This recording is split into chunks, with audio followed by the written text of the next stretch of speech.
All right, I think we're live. Push one in the chat if you can hear me.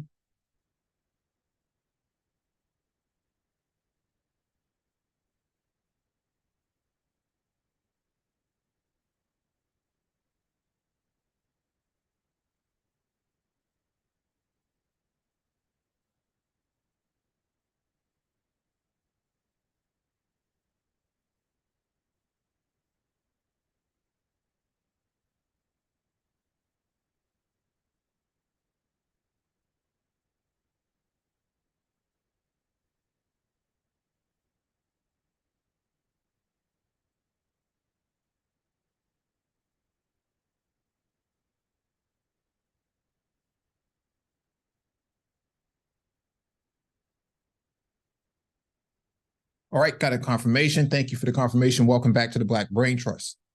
This is episode 838, Black Geopolitics. Please hit the like button as you come in, share the video if possible, and hit that notification bell so you get all the updates from the Black Brain Trust.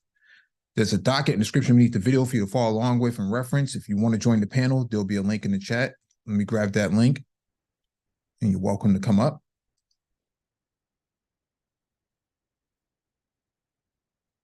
Let me grab the first item on the docket, and then we can get started.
All right, let me know when you can see my screen. Just push one in the chat.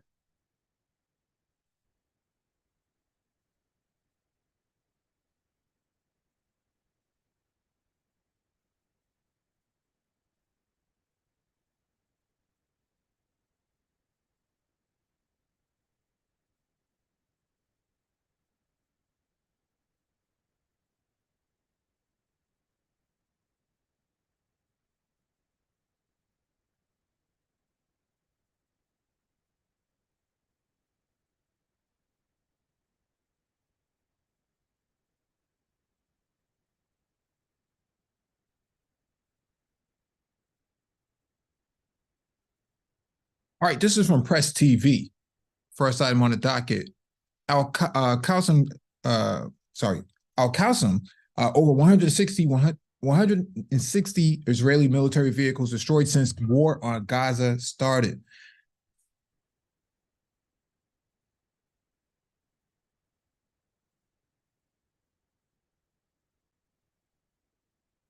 Abu Yabada, the spokesman for the Al-Qassam Brigade, said on Saturday that more than 160 Israeli military vehicles, including tanks and armored vehicles, have been completely or partially destroyed so far. Speaking in a recorded message, he added that Palestinian resistance fighters had destroyed 25 Israeli military vehicles during the past 48 hours alone. Abu Udadia noted that the occupying regime will not enjoy an hour of calm in Gaza and will pay a high price for its ground aggression against the blockaded territory. Abu stressed that Israeli tanks are facing violent resistance from Palestinian fighters who forced them to retreat.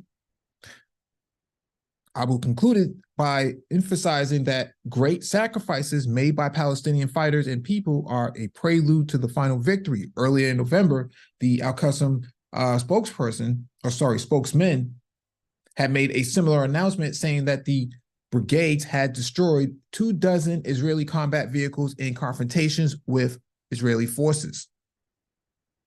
We've successfully destroyed 24 enemy vehicles, including tanks and other military equipment, over the past 48 hours, Abu said.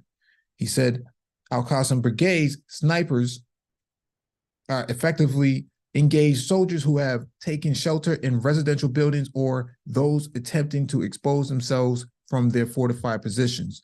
So this was inevitably going to happen. You start talking about IEDs, ATGMs, anti-tank guided missiles.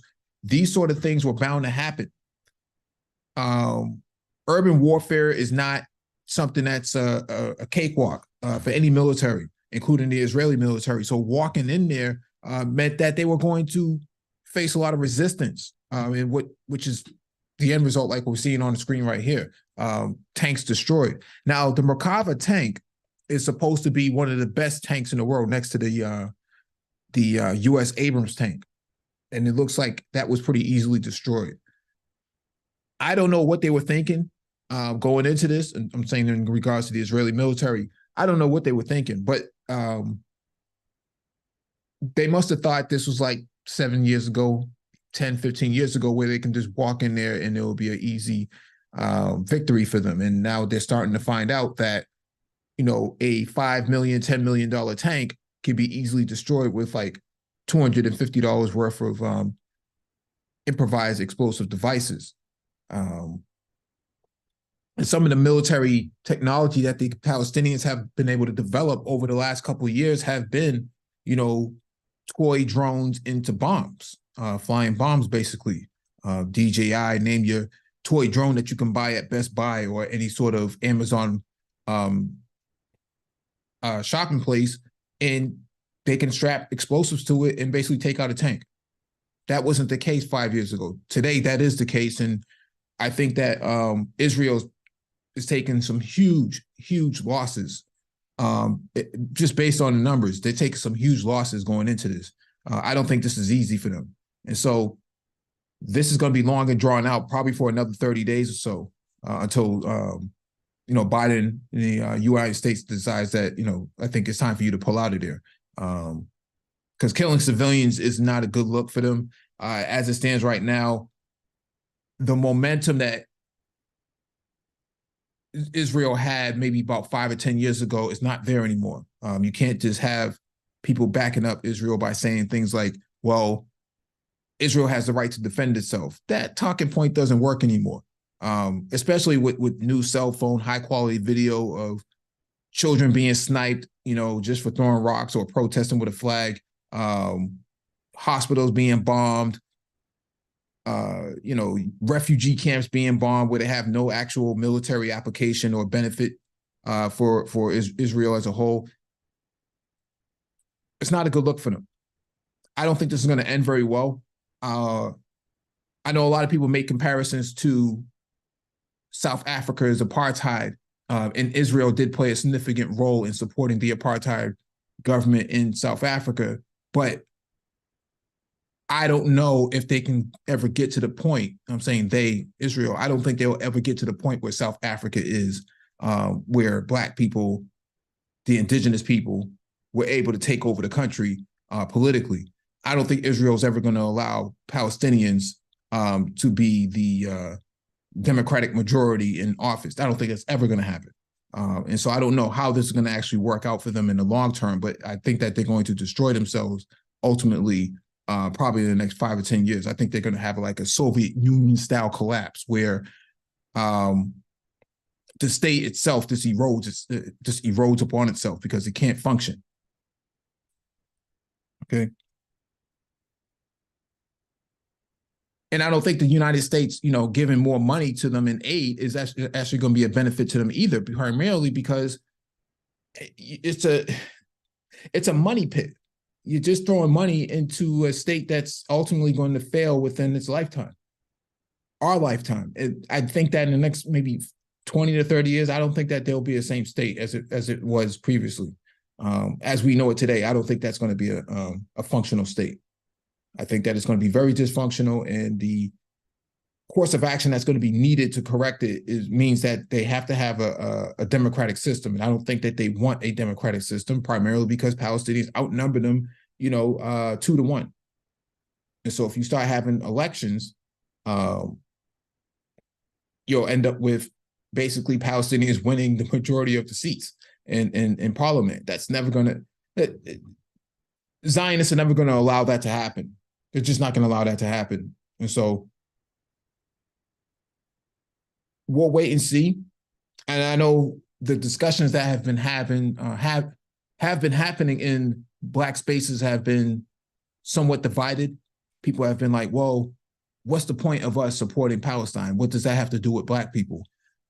Well, keep in mind that Malcolm X was one of the prominent figures in the Black community in America who have been a backer of Palestine from the get-go since he'd been there twice. I think Malcolm had went there, 63 and 64, if I remember correctly. And so Malcolm X has always been a staunch advocate for Palestinian liberation. And many of your Black Panthers, as well as many of your civil rights activists, have been at the forefront of backing up Palestinian liberation since the 60s. So I don't know if Black people today really understand that part of the history, that the idea that Black people today shouldn't be supporting Palestine does, it flies in the face of most of your civil rights advocates, as well as your Black liberation figures as well. If you talk about John Henrik Clarke, he was one of the advocates of Palestinian liberation as well. And then you tie that in with Gabdel Nasser of Egypt, who a lot of Black people were backing him up. They were, really about Nasser. So, and Nasser was a big supporter of the Palestinian liberation themselves. So when I really think about this, and this is my final point, when I really think about this, I see no reason not to back Palestine. I don't see how you can fight white supremacy in America, but can't fight white supremacy abroad. It doesn't make a whole lot of sense. So that's my 2 cents on it.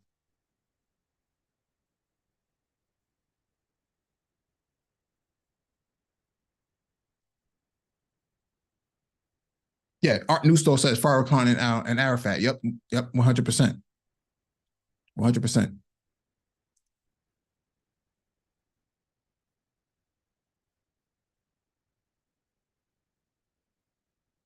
All right, let me get to the next item on the docket.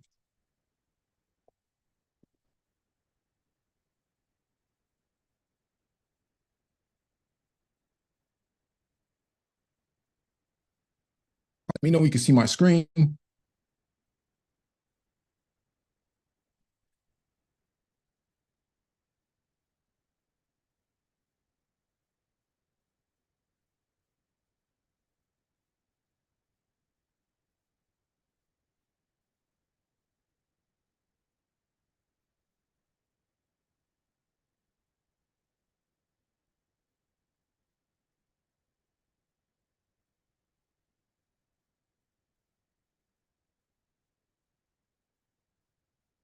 All right, cool. All right, next item on the docket is from Al Jazeera. Why are U.S. Republicans pushing for aid to Israel but not for Ukraine? Experts say a fractured Republican Party is increasingly turning away from Ukraine in favor of support for Israel. As wars continue to rage in both Ukraine and Gaza, another battle is playing out in the United States Congress over which country should receive aid money.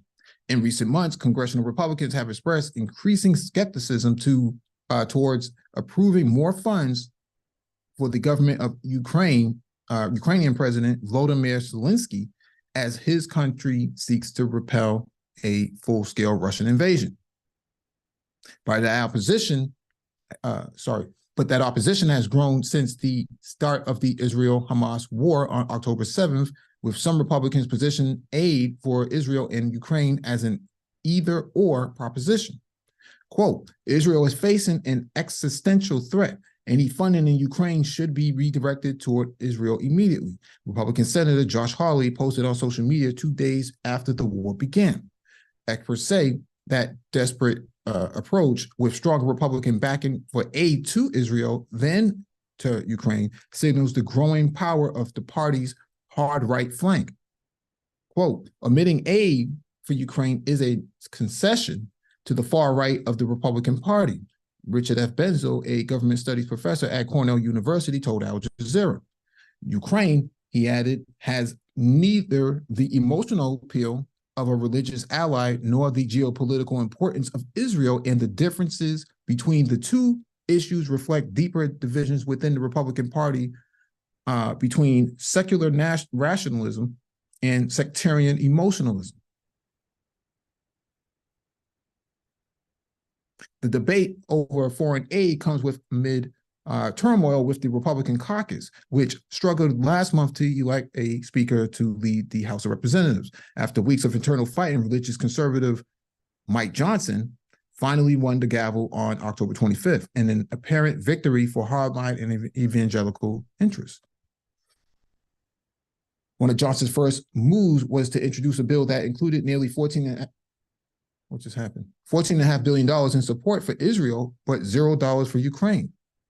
It passed the Republican-controlled House by a vote of 226 to 196, only to be shut down in the Democrat-led Senate on Tuesday.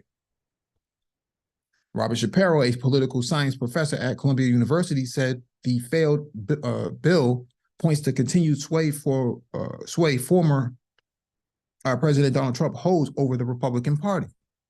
Donald Trump is currently the Republican frontrunner in the 2024 presidential race. During his time in office, he championed an America First foreign policy that saw the U.S. withdraw from certain international agreements in favor of a more isolationist stance. Quote, this bill is clearly a show for Trump, for the Trump base of the Republican Party, which opposes anything related to Ukraine, Shapiro said. Trump, he explained, has lingering resentment towards Ukraine. After all, questions over whether Trump illegally withheld military aid to Ukraine led to his first impeachment.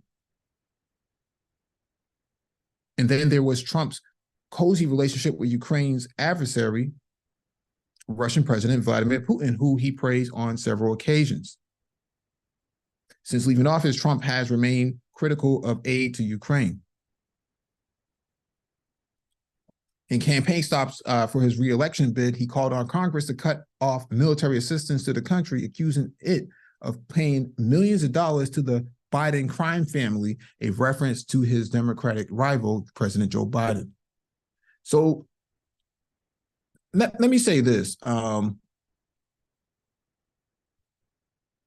This is a pretty long article, but I'm not going to go through all of it. But here's what's important for me. They see Ukraine as Biden's war, and they being the Republicans and hardline conservatives. And so that being said, they have no interest in, cozying up with the president because they want to get this guy out of here. And so if getting him out of there also means cutting aid to Ukraine, then that makes a lot of sense for them. But when you really take the military application into consideration, the whole goal was to weaken Russia.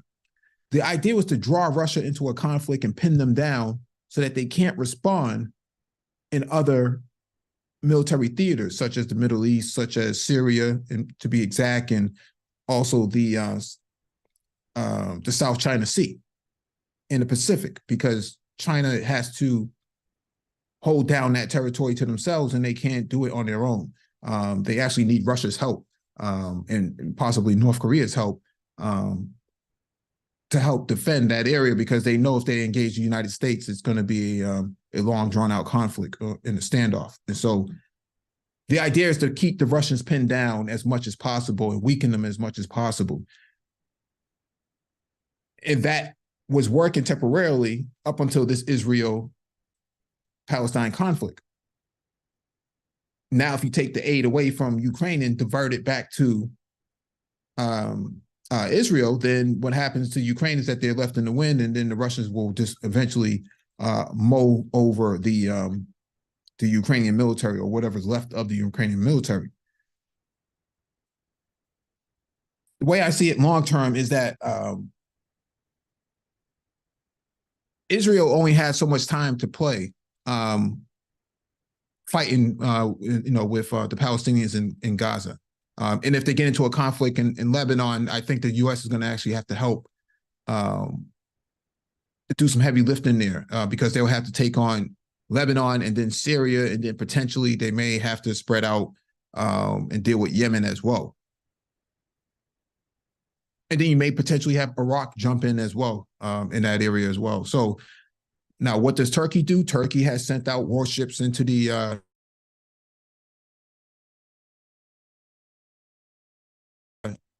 be doing. This is going to get really messy.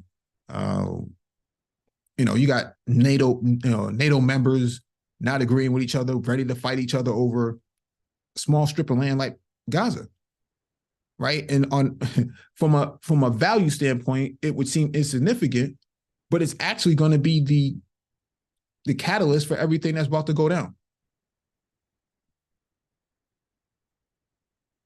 Now, what is Trump going to do? Trump may, propose. See, Trump could ride on all of this, right? Trump can actually, run his whole entire campaign on being anti-Ukraine and anti-war and supporting Israel and supporting Israel's security. They have the right to defend themselves. He could run as an anti-war candidate, even though he's not really anti-war. He'll gladly use the military if he has to, wherever he needs to. But in reality, he's running the campaign as if he's anti-war, but he's not. Because he has a lot of hawks in his cabinet anyways, like Mike Pompeo and a lot of these other guys who served in his administration that would gladly drop a bomb on somebody too, if they have to. So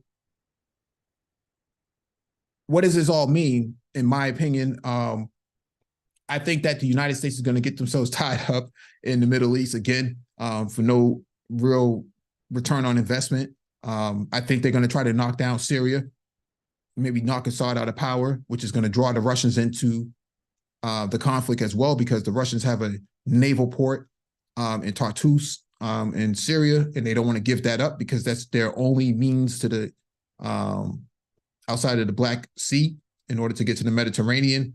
And if they lose that, then they are screwed. Geopolitically speaking and militarily speaking, they are screwed. And so they don't want to lose that. And so I think the plan B for Russia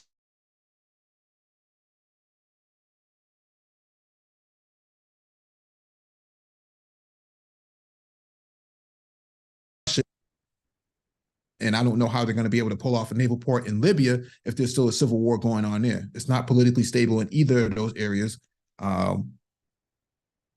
And so I don't know. Russia has their back against the wall right now. And usually when you have a military power that has its back against the wall, they're not really all that, they're not predictable at all. You don't know what they're going to do. They may just decide to put a lot of resources inside Syria to protect Assad. We know what happened with Gaddafi when he was forced to exile. He wasn't able to get out of the country. He was supposed to go to Russia in 2011, and that didn't work out too well. The French and the Americans and the British had came in and spoiled that party for them. And so this is very complicated. It's a lot more complicated than what most people can imagine. It's easy to sit behind Zoom and StreamYards and actually try to dissect this, but it's a lot more complicated than what it is on screen.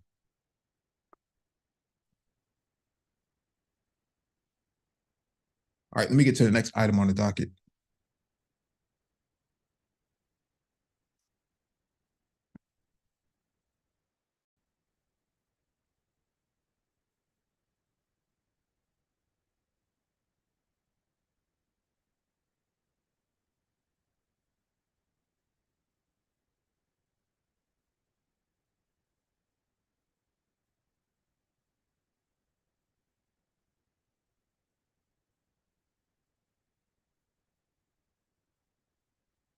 Unreasonable Man, that's actually a really good book. The Israel Lobby. Yeah, that's actually a good book too. Let me know if you can see my screen.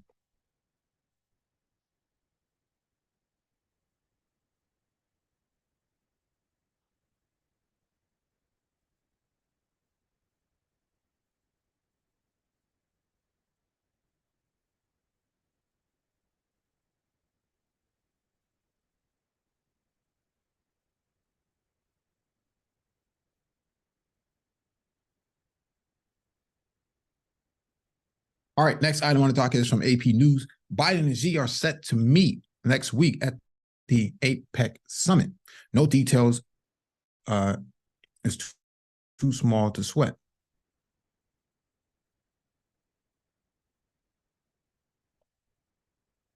When President Joe Biden meets Chinese leader Xi Jinping on Wednesday, there will be no such thing as small detail. So it's not right here.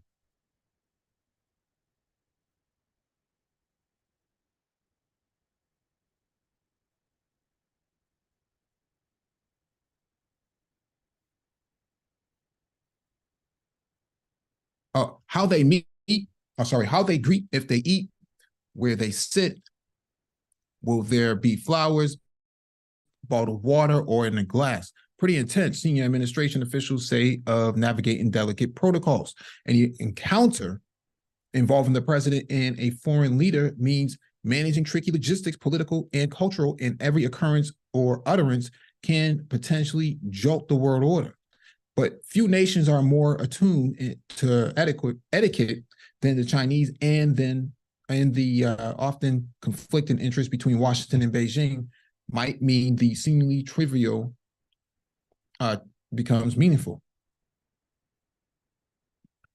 There's probably very detailed planning of the cultural choreography of who enters a room where, if there will be pictures taken, and all of that, said Bonnie Lin, Senior Fellow for Asian Security and Director of the China Power Project at the Center for Strategic and International Studies. Biden and Xi will meet while both attend next week's Asian Pacific Economic Cooperation Summit in San Francisco. So far, even basic information has remained closely guarded. Statements Friday by China's government didn't mention the day or location. The White House, citing security concerns, says only that the meeting will be held in the Bay Area. That could only increase the pressure as both sides potentially haggle over everything from meeting time and length to who enters the room first. Will they use the table or easy chairs? What about security presence and interpreter access? Then there is the more obvious substantive. Will there be a joint statement after the meeting, and how much of the session will be in public view? The plan is set aside enough time for in-depth conversation on issues that will be divided into different sessions. Senior administration officials saying that. That recalls Biden's nearly 3-hour meeting with Xi before the start of last year's G20 summit in Bali. The official also noticed that that this will be Xi's first trip to the United States in 6 years, and his first to San Francisco since he was a provincial Communist Party secretary. Victor Cha, former director of Asian Affairs in White House's National Security Council, said organizing such meetings at APEC is easier than at a formal location, but he said hammering out talks on summit sidelines is still a logistical nightmare. China normally, if they come to the United States, they want everything. They want all the pomp and circumstance. They want the highest possible respect that can be paid to them, Cha said. That is politically not possible. And so having APEC in San Francisco solves that problem in the sense that it's not the official White House that's hosting the meeting. Even informal settings can bring high stakes. When President Richard Nixon visited China in 1972, aiming to ease decades of animosity, he brought a new pair of shoes with rubber soles to climb the Great Wall. President Barack Obama and Xi didn't wear ties during their 2013 meeting at Sunnylands, a modernist mansion in Rancho Mirage near Palm Springs, California. It was news that Obama stayed overnight there while the Chinese delegation returned to a nearby hotel. President Donald Trump and Xi wore dark suits for dinner at Trump's Mar-a-Lago estate in Florida 4 years later. The meal featured what Trump called the most beautiful piece of chocolate cake. Anyways, I'm not going to read this whole entire thing, but what I will say to this is that China has the United States right where they want them. And here's why. The United States is chasing China around politically to try to have some kind of sit down with them. They sent John Kerry, who's the special climate envoy, to China. It was a no-go there. They've sent Janet Yellen, who's the Treasury Secretary. They've also sent the ambassador as well to China to have these discussions. No go there. And I believe they sent what's the White House National Security Advisor? They sent him as well. So it's not China that's chasing the United States. It's the United States chasing China. China has the United States right where they want them. And so what's going to happen here is that the United States is going to come out there with their hat in hand, groveling, looking for some kind of concessions, but China doesn't have to make any concessions at this point. Is the Chinese economy going to get weaker? Yeah, because a lot of your U.S. companies pulled out of China. Remember, they went to Vietnam, they went to India. The new iPhone and iPad is made in India, and the white earbuds are actually the AirPods are actually made in Vietnam. So all those companies, U.S. companies that pulled out of China from a manufacturing standpoint, you know, they really don't have anything to work with. What leverage do you have? You have no leverage. You took all of that away. China doesn't have to actually kowtow to anything at this point. Chinese economy is going to slow down, yes, but that doesn't necessarily mean that they're going to buckle to the U.S.'s demands. They don't have to. Coincidentally, here's all these people I just mentioned sitting at the on the U.S. side. And so they don't have to do anything at this point. All they have to do is maintain and wait for Biden to leave office, if that's possible, in 2024. And then they'll start to make their, they'll come out of their position and start playing on offense. Right now, they're just holding the ball in their own court, waiting for the, for Biden to either leave or for something dramatic to happen, and then they'll make another move. But as far as I'm concerned, China doesn't have to do anything. And the U.S. kind of did this themselves, because Biden is really carrying over Trump's policies of containment and, this trade war that Trump has started in the previous administration. So Biden really hasn't changed too many of the policies. He's just kind of carrying it over for whatever reason. I don't know what they're thinking they're gaining from it. They're going to weaken the Chinese economy, but I don't see that happening. I see that the Chinese economy is going to get weaker, but it doesn't necessarily mean they're going to budge. It doesn't make them move at all. If they have to eat grass, they'll eat grass, but they're not going to actually kowtow to the United States anymore. That's not going to happen.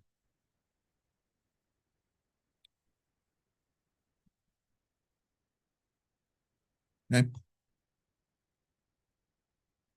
So let me get to the next item on the docket.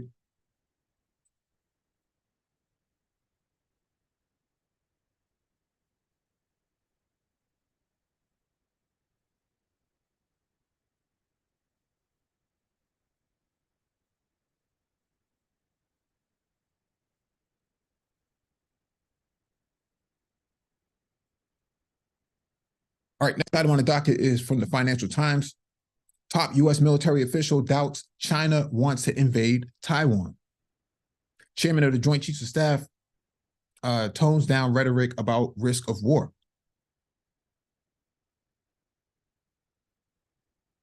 Top U.S. military official has expressed doubt that China wants to invade Taiwan, toning down rhetoric about the risk of war that has unsettled investors and other countries in the region.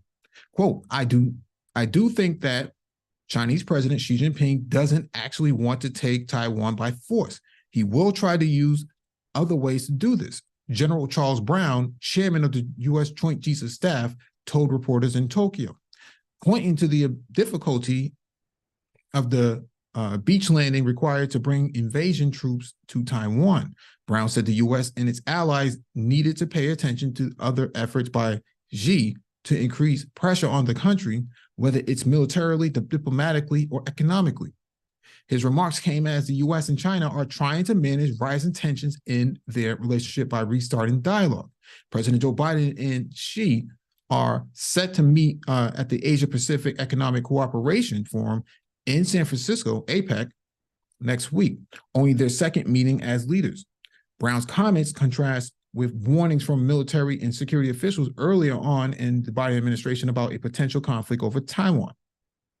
Admiral Philip Davidson, then head of the U.S. forces in the Indo-Pacific, said in 2021 that China could take military action against Taiwan by 2027. Avril Haines, director of national intelligence, said last year that Taiwan faced an acute threat from China before 2030.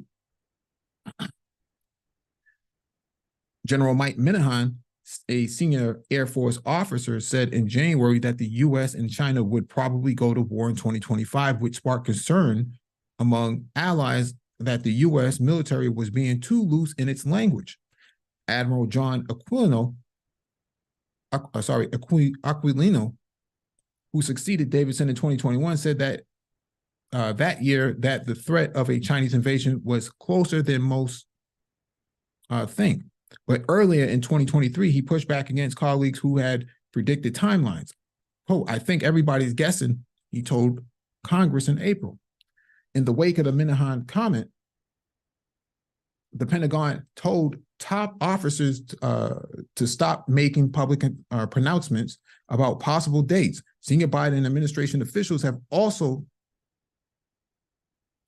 this year started stressing that they do not believe that a Chinese invasion of Taiwan is imminent.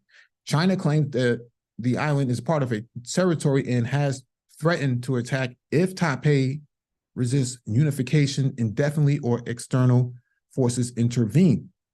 Over the past several years, the People's Liberation Army has increased maneuvers around Taiwan, combining military intimidation campaign with exercises honing the skills it needs for increasingly sophisticated operations. Beijing, which has also said it prefers to resolve tensions with Taiwan peacefully, is employing a range of other tactics, including trade barriers and disinformation campaigns to undermine the country's de facto independence. While foreign policy and economic officials have held talks, communication between military leaders have remained suspended since Beijing cut it in response to the U.S. House Speaker Nancy Pelosi's visit to Taiwan in August last year. I think there's an opportunity, and as the president meets with Xi next week, we'll get an indication that there is some interest in reestablishing military communication channels, Brown said.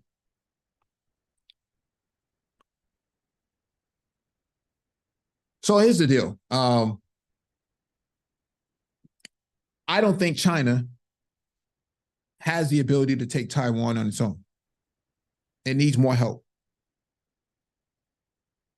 If we use military history and we look at the beach landing that the Allies had in World War II, I think they lost 1,000 soldiers within the first boots landing on the ground. They got cut down pretty quickly. And so I don't think the Chinese are ready to lose that many soldiers to take Taiwan. Not in that capacity. I don't think that works. To take Taiwan, it would mean it have to be surgical, and it needs a lot more manpower than what the Chinese are capable of mustering up. And I don't think that they have it.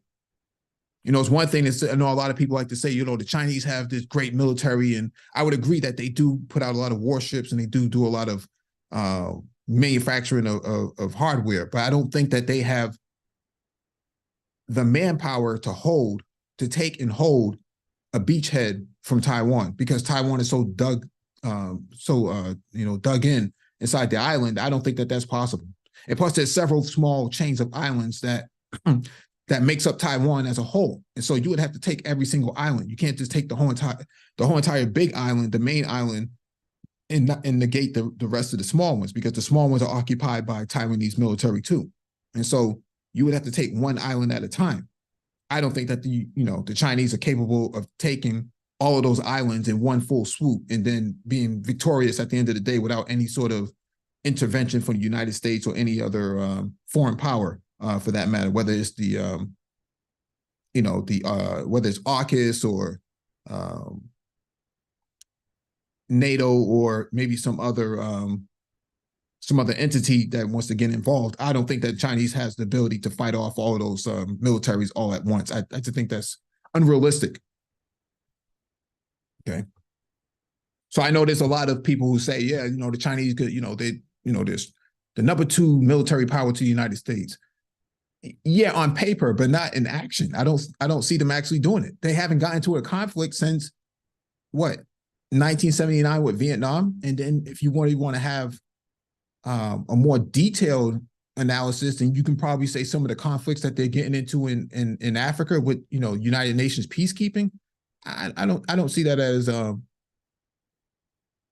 I don't see that as being realistic. I think that China does not want to go in there, and they need every justification not to go in there, because going in there could be fatal for the Communist Party. Because what happens if they lose? If Taiwan pushes back, and they can push back, they have enough U.S. military hardware to push back. I mean, we see what's happening in Ukraine right now. Ukraine is getting their asses handed to them by the Russians. This is true. But to think that the Russians are not, getting, a bloody lip out of all of this, you'd be sadly mistaken. They're definitely taking a bloody lip. We do know that they have reverse engineered their MiG fighter jets and their Sukhois to load up American and Western munitions to their air and ground attack missions. And so, why is it inconceivable that Taiwan couldn't fend themselves off from China, in the event that they're being invaded, especially when you're talking about a large body of water like the Taiwanese Straits? China's not just, that's not a cakewalk for China. You can't just go across a strait of water and then land your soldiers on the beachhead and then think that, that the Taiwanese are just going to be sleeping or not paying attention. They can see everything. There's sea mines littered all across the Taiwanese Strait. They have lookouts everywhere, radar stations, AWACS. They can see pretty much everything that the Chinese can see. So if the Chinese are going to make any moves, Taiwan is going to know about it either by their own intelligence or by American intelligence. We do have American soldiers inside Taiwan. Do you really think you really think China wants to go in there and lob a couple of missiles and hit some U.S. soldiers by accident? In the same way that Israel is bombing a quote unquote Hamas in sort of UN refugee camps or something like that? Not going to happen. Once they hit one of those U.S. soldiers or U.S. officials inside Taiwan, then it's the gloves are going to come off. What's interesting is this article brought up Nancy Pelosi going to Taiwan. If you look at the armada of fighter power and naval power that they use to bring Nancy Pelosi to Taiwan, the reason why the Chinese did not get involved in disrupting that is because the United States came in there with, 4 F-35s, 4 F-16s, 4 F-22s, a B-1 Lancer, 2 C-130 Spectre gunships. They came with any and everything that they had. Not to mention the aircraft carrier that was sitting outside of the Straits, ready to go too. They came with everything. The Chinese didn't budge. So I would think that, the chairman of Joint Chiefs of Staff is actually correct that I don't think China really wants to go in there and take Taiwan physically. I think that they would be foolish to do so.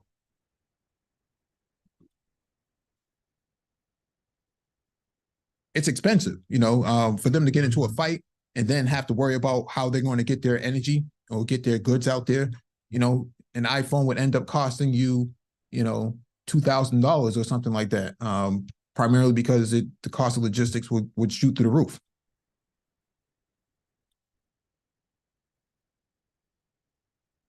I don't think anybody wants that.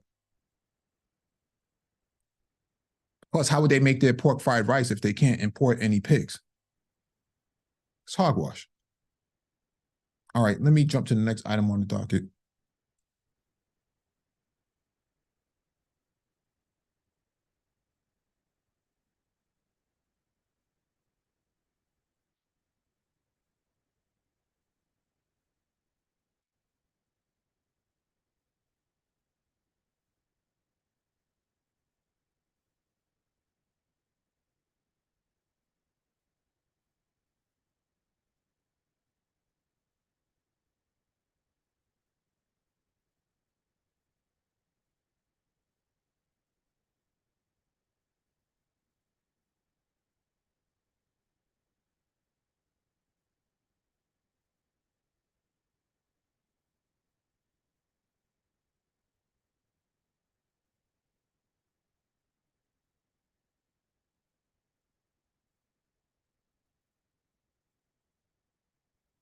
All right, next item on the docket is from Reuters.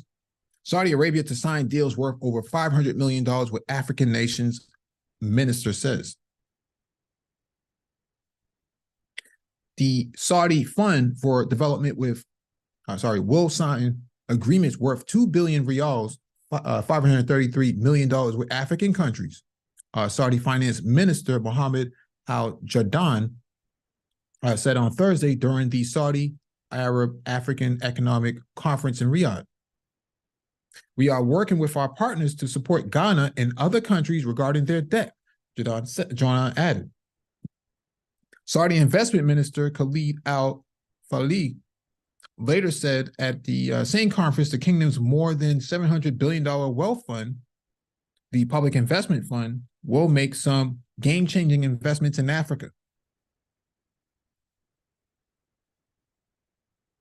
Saudi Energy Minister Prince Abdul bin Salman, also at the conference, signed preliminary agreements with African countries, including Nigeria, Senegal, Chad, and Ethiopia on energy-related cooperation. Mozambique's finance ministry issued a statement later in the day saying it had signed a financing agreement of $158 million with Saudi Development Fund. With the Saudi Development Fund for infrastructure projects, including the construction of hospitals and a dam.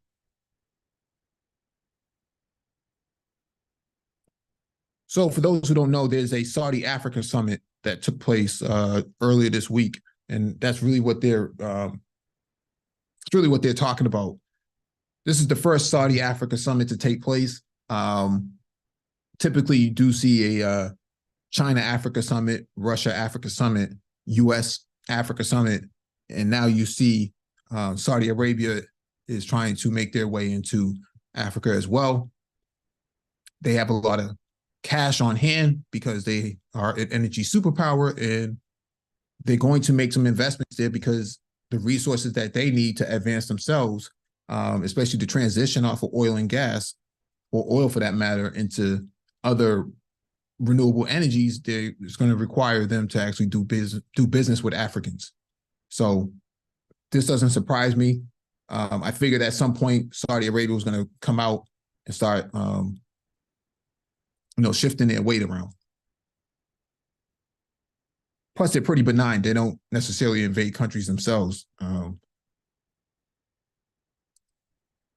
Just not their thing, at least not historically.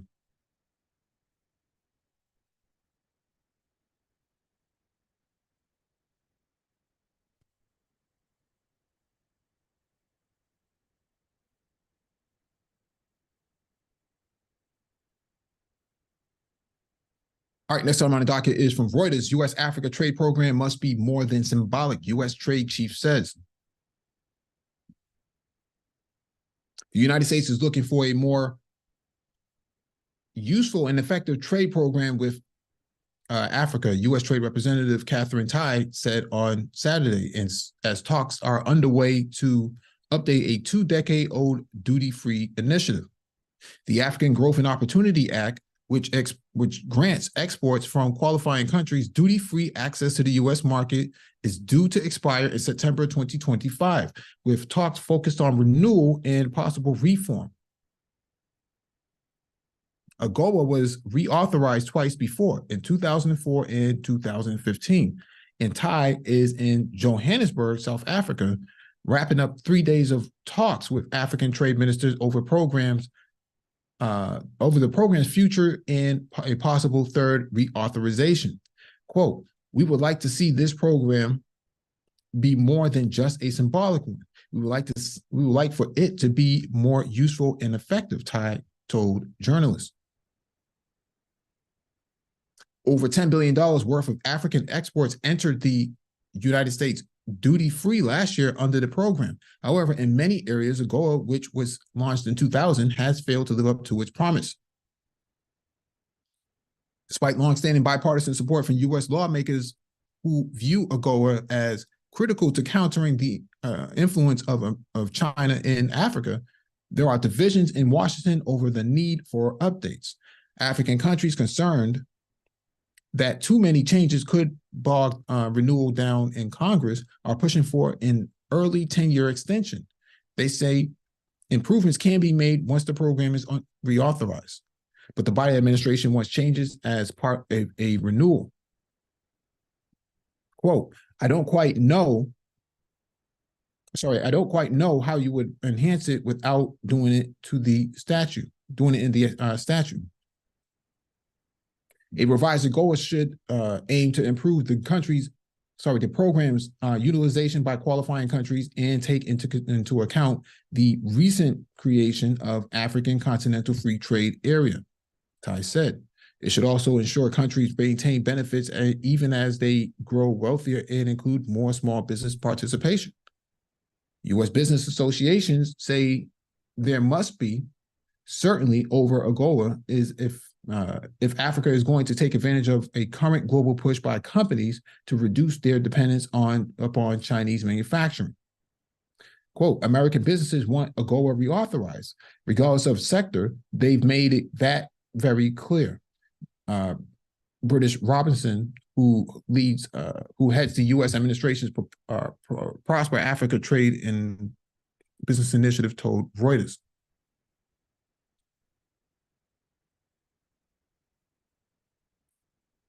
So here's how, Africans don't really want infrastructure anymore, at least based on the last conversation that they had at the U.S., at the BRICS Summit, I should say. The BRICS Summit in August, they basically said that they don't want infrastructure, they want manufacturing. And this makes a lot of sense, because if Africans can actually manufacture goods, whether it's cars, which they already do right now, or if it's chips, semiconductor, or if it's iPhones or other tech gadgets in that area, what that will allow them to do is have these long commitments that they pull a lot of that from China and actually dump that manufacturing capacity into Africa, especially places like South Africa, because they have a lot of the financial infrastructure in place to do so. That allows to put a lot of people to work. It stabilizes the economy. And then if it's a part of AGOA, which is the Africa Growth and Opportunity Act, then a lot of those goods that's manufactured would be exported without any tax duties to sanction. So it makes a lot of sense that they would want a 10-year extension and that they would want the revisions to come after, because if you can shift a lot of the manufacturing from China into Africa, that benefits Africans greatly. Okay, they have the manpower, they have the skill for the most part. And they're closer to the United States and Europe than, let's say, China is. So that whole Belt and Road Initiative that China has set up kind of doesn't look all that useful if you're not really moving any goods, if you're China. But if you're Africa, then you have justification for building up more capacity so you can ship more, so you can export more goods out, especially if they're duty free. Makes a lot of sense to me. I think the Africans are playing a strong hand here. It makes a lot of sense. All right, let me jump to the next item on the docket really quickly.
All right, next item on the docket is from RT. Russia and Burkina Faso hold defense talks. Officials met in Moscow in a bid to strengthen the partnership between the two countries. Let me zoom in on this. Russian Defense Minister Sergei Shoigu hosted a meeting in Moscow on Tuesday with his Burkina Faso counterpart, Kasum Kabili, seeking to bolster bi-military ties. According to the Russian ministry, Shoigu thanked Kolibri, for his readiness to work on increasing our cooperation in the fields of defense and economy. He noted that the relations between Moscow and the West African nation are based on mutual respect and consideration of each other's interests and have gained positive dynamics in recent years, and described the talks as another step in the development of our friendly relations. Sergei Shoigu also congratulated his counterpart on being awarded with the military rank of Brigadier General. The Burkina Faso defense minister thanked his Russian host for arranging the talks, saying, "It's a great honor for us, and we value our partnership. The negotiations we are conducting are a real practical phase." The meeting follows an October visit by Burkina Faso's energy minister, Simon Pierre Boussoum, who signed an agreement under which Russia will build a nuclear power plant in the Sahel nation, where less than a quarter of the population has access to electricity, according to the African Development Bank. I can't say anything negative about this. Okay? Black men are taking the lead in their own country, making their own decisions, looking out for their own best interests. What else is there to talk about? Now, can you argue that they probably shouldn't be talking to the Russians? I mean, who else are they going to talk to? The Russians are offering them nuclear energy, for pennies on the dollar. I don't see how you can even argue that. And like the article says, only 8% of people in Burkina Faso and Niger, you can throw in Niger for that matter, have access to electricity. The French did a number on the Sahel region, and folks are fed up with it and they're tired of it. And so Africans have to look out for themselves. And more importantly, Black men are actually taking the lead on this. Who are we to argue with them?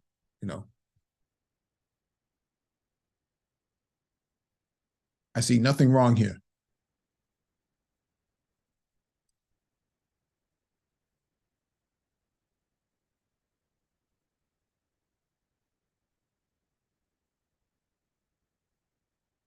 All right, let me get to the last item on the docket.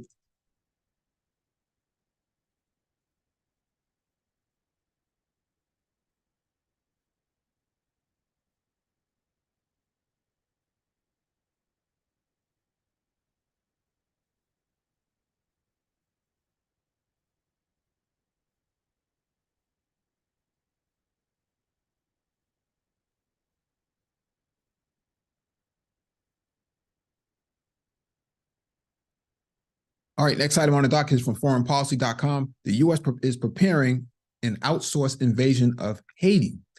Repeated interventions have done nothing to aid Haitians.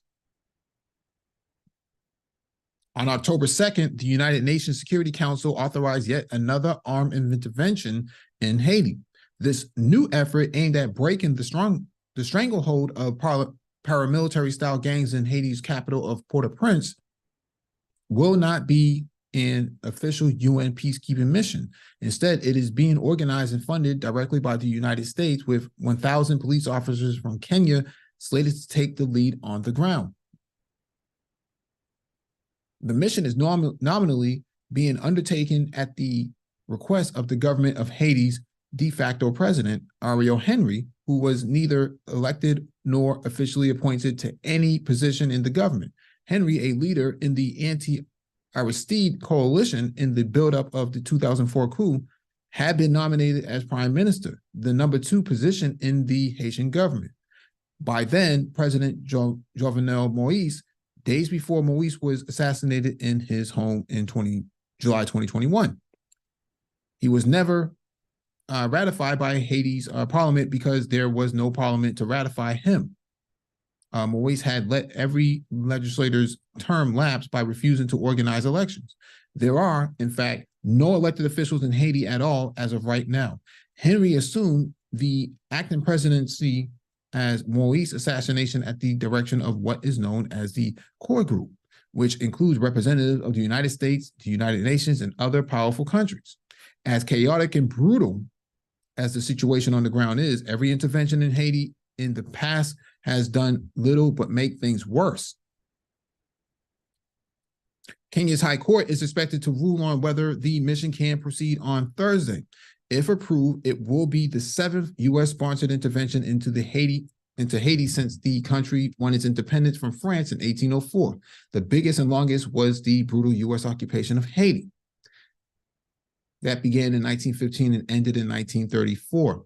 The most recent direct U.S. invasion came in 2004. The initial U.S.-led force was replaced at Washington's request by a UN peacekeeping mission that remained until 2019.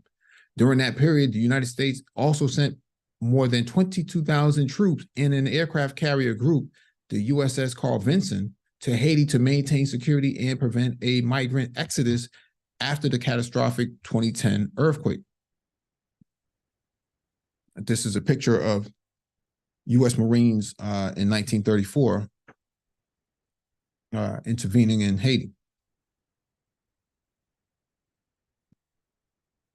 In all, the U.S. military and its proxies have been in Haiti for at least 41 of the last 108 years, always in the name of securing peace, political stability, and human rights, and never actually succeeded in doing so. Yet the only lesson Washington seems to have learned in that time has been to outsource as much of the dirty work as possible. For a 1994 U.S. invasion dubbed Operation Uphold Democracy, aimed at restoring recently overthrown President Jean-Bertrand Aristide to power, then U.S. President Bill Clinton got a UN Security Council authorization and assembled a nominally multilateral security force consisting mostly of Americans, along with a handful of troops, largely from Caribbean nations, to handle the expected cleanup. The next U.S. intervention in 2004 was meant to stabilize the unrest brought on by another successful coup against Aristide, carried out by groups with ties to George W. Bush administration. This time, the invasion was multinational, with French, Chilean, and Canadian troops arriving alongside the U.S. Army and Marines. Much later, the force was replaced by the UN Stabilization Mission in Haiti, known in French by the acronym MINUSTA, led by the Brazilian army. After 2 years, it managed to set up new, relatively fair presidential elections, but the forces remained for another 15 as the mission creep set in and political stability remained out of reach. MINUSTA was explicit outsourcing of the United States part. The U.S. Government's Accountability Office, GAO, used it as cost model for outsourcing foreign interventions. Quote, conducting a U.S. operation similar to MINUSTA would cost the United States about 7.5 times as much as an official contribution to the United Nations for that mission, GAO analysts noted in a 2006 report, in part because it would be subject to higher operational standards. Those lower operational standards were evident. MINUSTA is best known for killing civilians, crushing political protests, fathering and abandoning children with Haitian women, and starting and trying to cover up its role in a deadly cholera epidemic that is still killing Haitians to this day.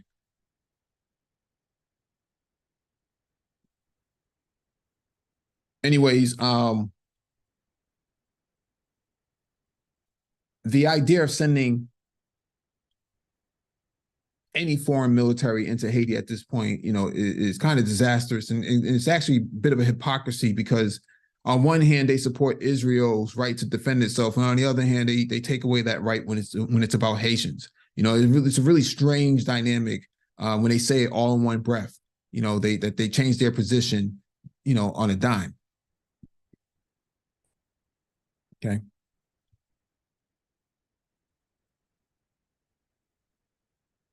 Kenya was not the Biden administration's first choice to lead the intervention. For months, the State Department tried to lean on Canada to take the reins, leaking to the press that the Security Council resolution was drafted on the hope and expectation that Canada would lead the effort.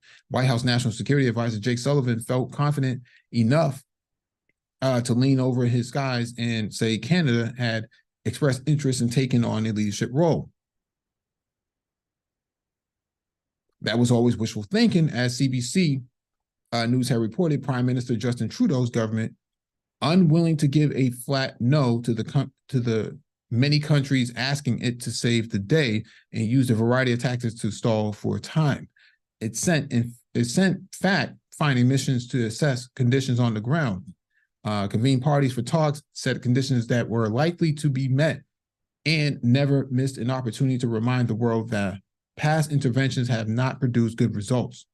In March, ahead of President Joe Biden's visit to Ottawa, Trudeau told reporters, outside intervention, as we've done in the past, hasn't worked to create long-term stability in Haiti.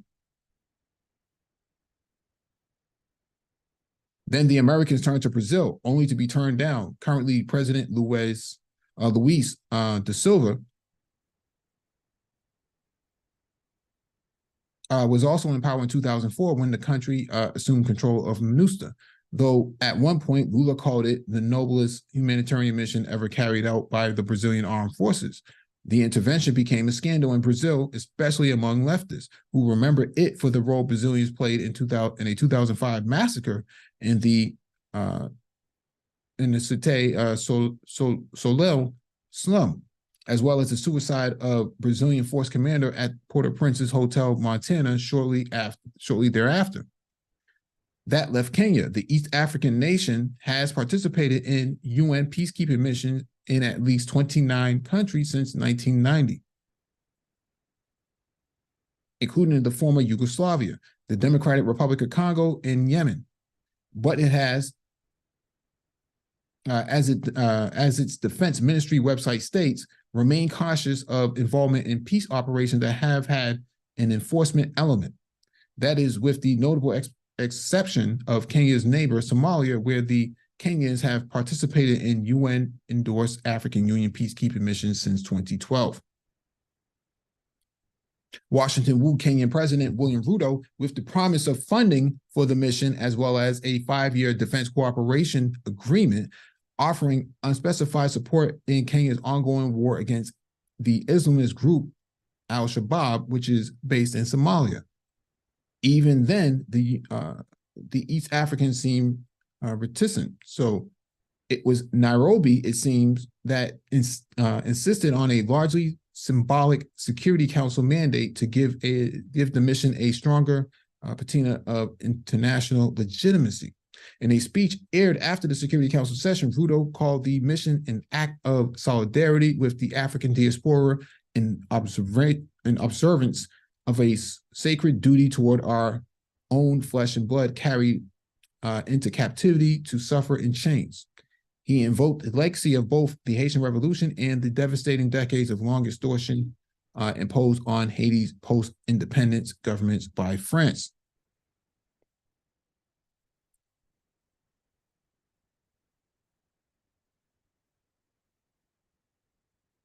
This will be the last paragraph I read. But although Ruto's high-minded words may be sincere, there is also a clear economic incentive. As the Kenyan Defense Ministry website notes, UN peace operations offer Kenyan soldiers and police a rare opportunity to obtain UN allowances that are ordinarily not offered by the KDF, the Kenyan Defense Forces, due to the huge sums of involved remittances, including from peacekeepers, are now being recognized as an important contributor to the country's growth and development. This enables the KDF to build, equip, and train a significant portion of its forces. While this mission will be financed by the United States instead of the United Nations, that structure will likely remain. Now, this is important, primarily because there's more than meets the eye here. Kenya has a lot of debt, like most African countries. It doesn't surprise me that, or it wouldn't surprise me that there are some deals worked out where the Kenyan government worked out a deal with the United States that some of the debt that the United States holds that will be wiped out or would be forgiven or extended or restructured. One of the four, okay? In return, the United States gets 1,000 police officers to go to Haiti and go patrol it for probably the next 5 years or so. Okay. You put Black people in charge, Africans in charge, and they start doing your bidding, and then you take the white face out of it, and then next thing you know, everything's been taken care of.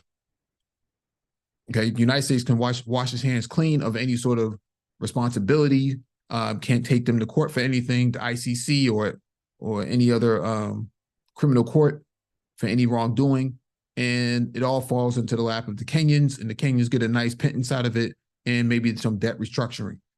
That's pretty much what's going to happen here. Now, I don't know the performance of the Kenyan Defense Forces or any of their law enforcement, but I imagine that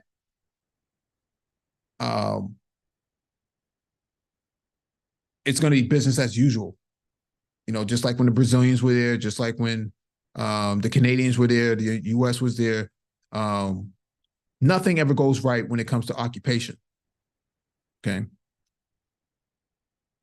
And I imagine they're going to get into some serious firefights down there as well, because just because they're Black, don't automatically assume that folks are going to be welcoming to the Kenyan law enforcement or police officers roaming the streets of Port-au-Prince. This doesn't work that way. Folks don't want anybody on their territory at all. We don't even like police in our own neighborhood. Why we want, police roaming the streets of Port-au-Prince? Doesn't make a whole lot of sense. So I don't know. I don't know how you fix Haiti. Only Haitians can know how to fix Haiti at this point. I'm saying Haitian Americans who have fled from the island. Only they know how to fix Haiti. Okay. Let Haitians solve their own problems. Haitian problems need Haitian solutions. Let them solve their own problems. Get out of the way is probably the best thing that we can probably do.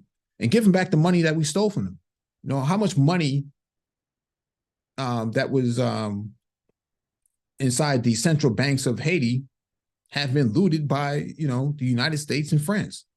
and the Canadians? We don't know. I mean, there's a whole lot, probably in the billions, right? Maybe 15, $20 billion is missing because of U.S. intervention and Western intervention. Let Haitians solve Haitian problems. Okay. I don't think that adding Africans to the conversation actually solves anything, unless you're going to admit, Haiti as a chartered member of the AU or something. That I can understand that, but I don't understand why you need to send Kenyan soldiers in there. I don't think that's going to work out very well for them. In fact, it could hurt Kenya's reputation on the continent if anything is to happen. I mean, you already have President Ruto, which is the president of Kenya, running around with the, King Charles from the UK. And then on top of that, President Ruto was offering his support to, Israel. Made no sense. All of this has happened in the last few weeks. Just doesn't make any sense. I don't know what's going on in Kenya right now. I don't know why, the president is making these statements and why they're signing up for this sort of mission. But, at the end of the day, I think that Haitians should solve their own problems. Not that I have a problem with Haitians. I just think that we should get out of the way. I'm saying this, the nation itself, United States should get out of the way. Canadians should get out of the way. Europeans should get out of the way. And they should give them back their money at the end of the day. So it doesn't matter who's in charge. You're never going to be able to solve this problem. Not from the outside. Haitians on the inside and Haitians on the outside have to solve it together. It's the only way you're going to, come to a conclusion.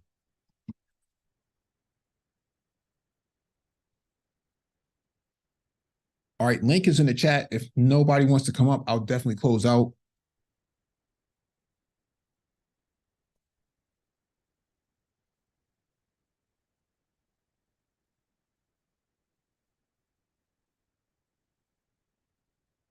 Drop this down.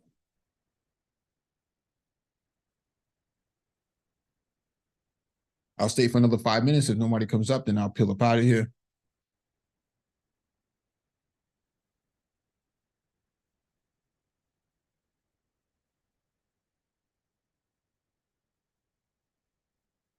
Faber asked a question, do you think they'll address what Arabs are doing to Africans in Libya?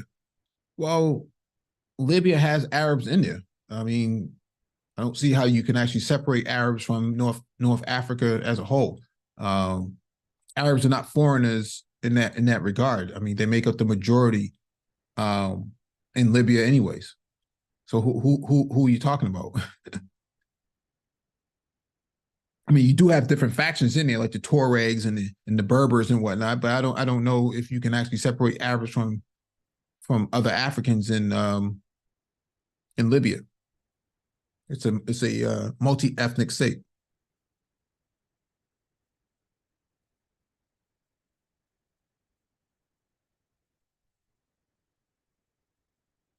The Hood-servative. We shouldn't be supporting Palestine either. Both sides look down on us. Oh, you should probably read a book, man. You should probably read a book, man.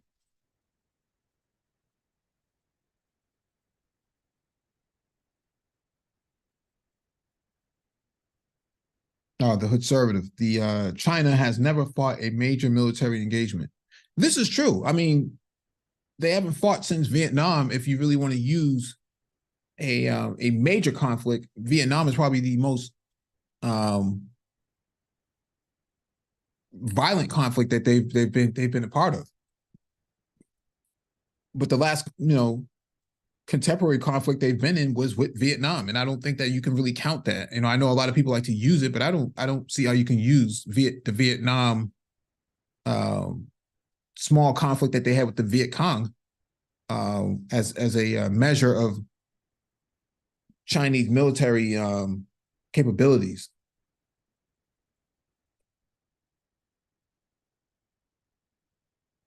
I definitely think that China in the United Nations peacekeeping missions, they definitely have leverage the tours within peacekeeping missions as a way to gain military experience abroad. That is to be noted. Make no mistakes about that. They're definitely collecting intelligence everywhere they go and sending that stuff right back to Beijing. Primarily because they probably need to have some kind of baseline without actually going into someone else's country. I mean, how else will they be able to develop themselves? I mean, you could probably say that they have military gains with the Russians. Yeah, I mean, that makes a lot of sense because they're next door neighbors. But in terms of like going abroad, you know, they have to use the UN peacekeeping missions to do that. They get a small penny out of it at the end of the day.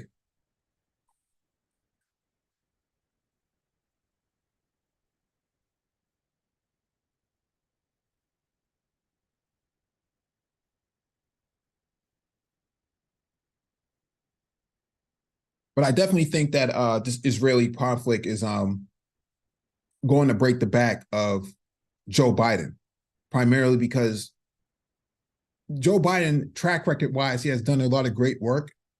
If you really look at their fact sheet, but when it comes to Israel, I think that this is going to be this is going to screw Biden over big time in 2024.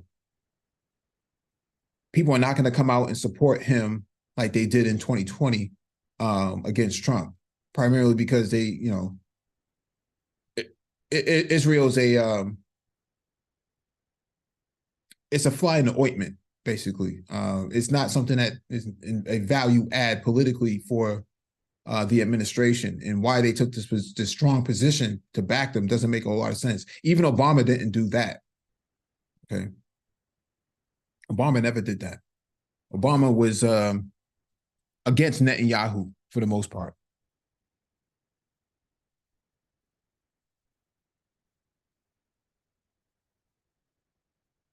So I don't see the Israeli conflict ending very well for Israel, and I don't see it ending very well for the United States. I think that they're going to isolate themselves for a couple of seasons or a couple of quarters, for that matter, and then you know they would need an exit strategy for this.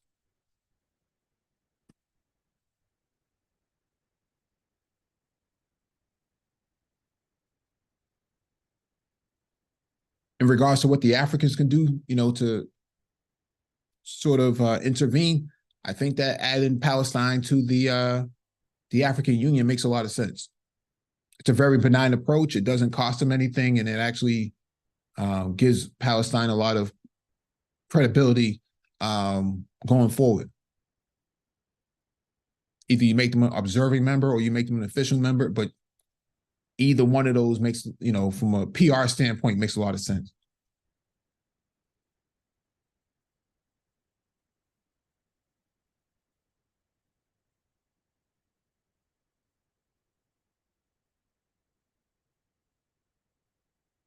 All right, I don't see anybody coming up, so what I'm going to do is I'm going to close this out. Thank you all for joining us. Please hit the like button on the way out, share the video if possible, and hit that notification bell so you get all the updates from the Black Brain Trust.